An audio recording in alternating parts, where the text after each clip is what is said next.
शुक्रिया जनाब स्पीकर साहब जी। मेरी इल्तिमास होगी क्योंकि ये बहुत सेंसिटिव इशू है और इस वक्त पूरी पाकिस्तानी कौम जो है एक अलमी से गुजर रही है कि जब आपके मुअज़्ज़िज़ जब साहिबान उसकी इज्जत और तौकीर बाकी नहीं रहती, जब उनसे फैसले आप ज़बरदस्ती लेते हैं, जब आप उसको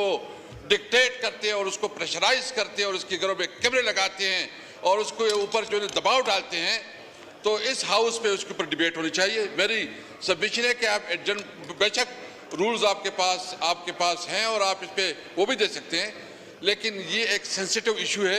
आप इस पे डिबेट करने दें ताकि दोनों साइड से उसके ऊपर डिबेट आ जाए।